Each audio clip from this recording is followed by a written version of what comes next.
چې بیتا چاته ټیټ نشي ننګیالی زما ژوندون کا زړه زما د مسلمان وي تفکر مې د پښتون وي خدای زیات کړی او په لسه د پښتو د لیلا حسن بیا زما مینه هم زیاته یو په لسه تر مجنون کا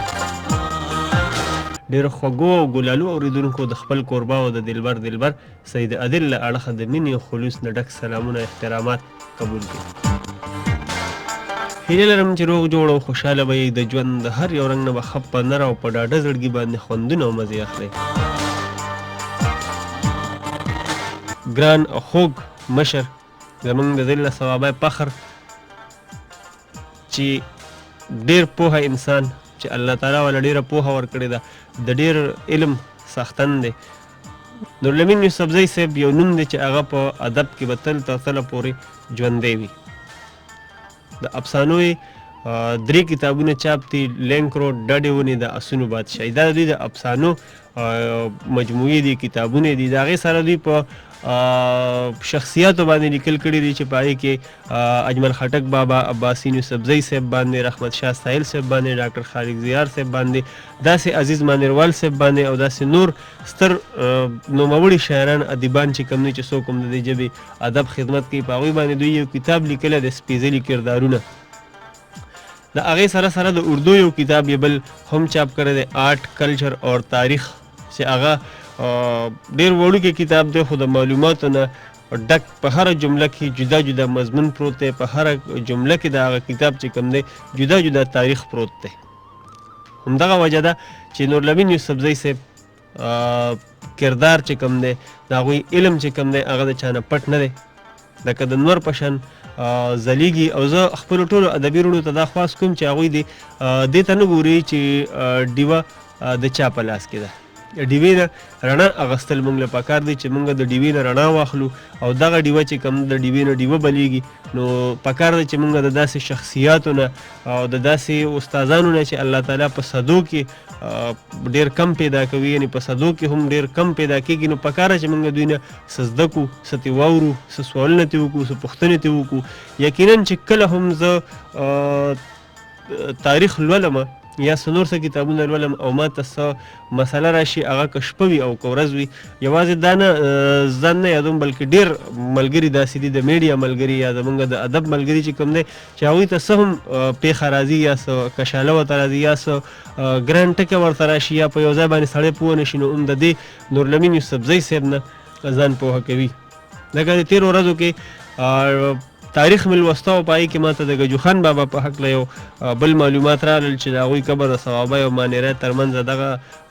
د بدرای سره دی نو ما نورالامین صاحب ته میسج وکړی چې په پلانکي کتاب کې په پلانکی نمبر صفحه باندې هغوی دوی داسې لیکلي دي نو ما ته وی چې نه دغه تاریخ نه دی صحیح ځکه چې ګجو خان بابا قبر چې کوم دی هغه معلوم دی او هغې باندې مزار هم جوړ شو نو دا ګوره زموږ د مشرانو او داسې د نورالامین یوسفزی صاحب غوندې مشران دی الله تعالی تل عمر ژوندي لري چې موږ ته زده کړه کوو او موږ له دې د هغوی نه ډېر څه موږ زده کړي دي زده کوو به ترې قدرمن اورېدونکو او نورالامین یوسفزی صاحب یوازې د کام کلم ثوابه صدر نه دی بلکې زموږ ټولو ادبي ملګرو شاعرانو څومره ټولنې چې کوم دي زموږ د ټولو سرپرستي هم کوي زموږ یو ډېر دروند خوږ مشر دی او پکار دی چې د دې مشر نه څنګه چې زه مین یم چې تاسو پې تاسو هم مین شئ او خامخا څه ناڅه زده کوئ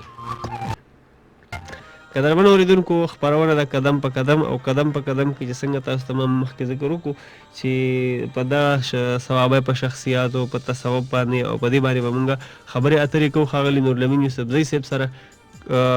قدرمن اورېدونکو د ټولو نه اول نورالامین یوسفزی صاحب ډېره موده غیر حاضري وشوه او یقینا چې مونږ ګډې وړې خبرې به راوړې او کولې به خپلو اورېدونکو سره خو زه یم چې تاسو ورته پخپله وایي چې څه مصروفیاتو داسې روژه هم پکې تېره شوه او ستاسو ادبي مصروفیات هم ډېر زیات دي نو زه یم چې پخپله ورته ووایي بس څنګه چې هغه اردو کې یو شعر دی که نه جی چې ہوئی تاخیر تو کچھ باعث تاخیر بھی تھا جی نو څه خو دا روژه چې وه نو زه اکثر یو ملګري راته ټلیفون وکړو جی وی چې څنګه حال دی نو ما ورته وی مې خلک روژه نیسي او زه روژې نیولی یم ښایي ځکه چې زه ورته په وجود باندې اوس ښکارم خو روغ خو کیسه ډېره خرابه ده. نو جی ما یو خو ګرمي وه ډېره شدید، جی نو زما نورې هم څه سرګرمۍ نه دي کړې شوي ته دې ګرمۍ کې او د شدید موسم کې. روژه خو بیخي بس صرف زما خیال ده چې روژه پکې نیولی شوه، نور پکې هېڅ کار نه کېده که نه. مونځ او دس او روژه چې پکې ونیولی شي نو دغه لویه خبره وه، ځکه چې هر چا ته پته ده چې ډېر شدید موسم و. ګنې دا خو زمونږ ځای دی اوس او دا زمونږ یو قسم پیژنګلو ده د ټولو که نه. جی کور دی. کور دی بالکل. نو نبین یوسفزۍ صاحب 13 میاشتو کې تقریبا 9 میاشتې یا 10 میاشتې مونږ پښتو ادب او ثقافت قدم په قدم یو خپرونه مونږ وکړه چې په هغې کې په تاریخ باندې او ادب باندې کلتور باندې خبرې اترې وشوې. اوس یوه نوې موضوع یو نوې تړاو تاسو مخې ته کړی دی او ستاسو هم خواهش و، د